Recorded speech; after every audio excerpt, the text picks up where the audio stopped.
You youngsters these days have got it too easy.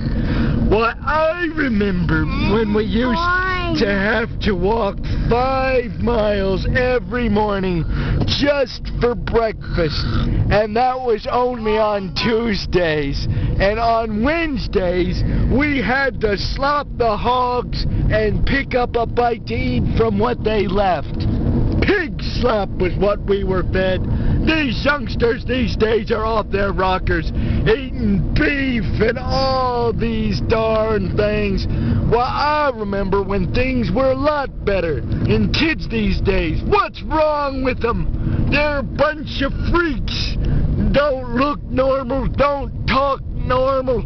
Well, all they talk about now is dude, you know, do this and do that. And then you might throw in a couple likes to spice up the meat. Really? Well, I recall... I'm a freak, I'm a freak, I'm a kid, I'm a freak, I'm a kid, I'm a freak, I'm a kid, I'm a freak, I'm a freak. I recall when people used to talk sense, not this mumbling and muttering these kids talk these days. When people actually talk to each other instead of mumbled and muttered and... did I tell you I had a piece of chicken wrapped in wax paper the other day?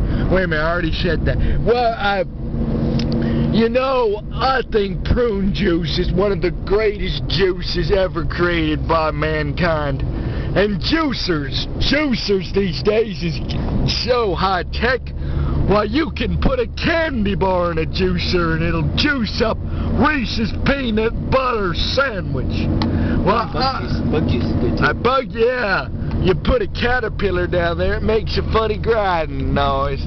But I think putting your contact lenses in the refrigerator right next to my dentures and prune juice, I mean, what more could you want? And then we get to them computers. What's up with them darn engine thingies?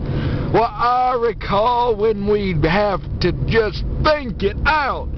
And then we get to them mini bikes and motorcycles.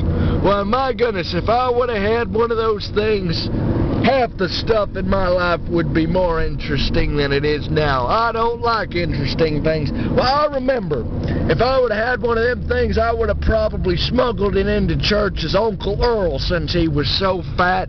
And in the middle of the service, I'd come out of the back in a red crash helmet and white jumpsuit, and round the pews I'd go, and the preacher'd look over the side of the pulpit and say, William, you get that engine thingy out of here this minute.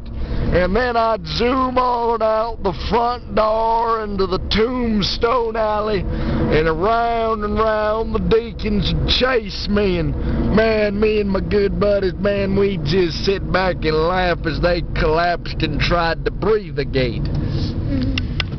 That's beautiful.